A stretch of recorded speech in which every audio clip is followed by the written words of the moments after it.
news, a London museum to return 72 artifacts to Nigeria. A London museum says it has agreed to return to Nigeria artifacts looted in the 19th century from the Kingdom of Benin. The Horniman Museum said ownership of 72 objects would be transferred to the Nigerian government. Items include 12 brass plaques, known as Benin bronzes, a brass cockerel and a key to the King's Palace. It follows a request by Nigeria's National Commission for Museums and Monuments, NCMM, in January.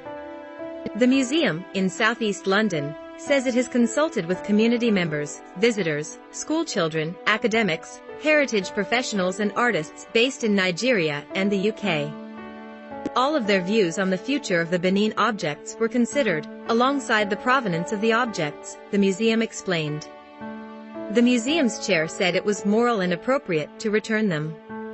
In recent years, there has been increased political pressure on European governments and museums to hand back looted artifacts.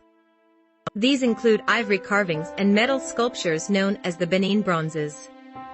Yves Salomon, chair of the museum, said, "The evidence is very clear that these objects were acquired through force, and external consultation supported our view that it is both moral and appropriate to return their ownership to Nigeria."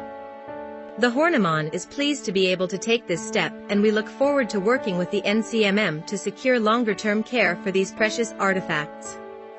The items from the Horniman's collection are just some of the artifacts returned to Nigeria in the last few months from museums in the West. Last month, Jesus College in Cambridge and the Aberdeen University gave back a cockerel sculpture and the head of an Oba, king. German authorities also returned more than 1,100 artifacts to the West African country. NCMM says some of the priceless sculptures will be stored in the National Museum in Benin once it's been expanded, and others will be stored at the museum in Lagos. The British Museum holds the world's largest collection of Benin bronzes. It says it is prevented from permanently returning items by the British Museum Act of 1963 and the National Heritage Act of 1983.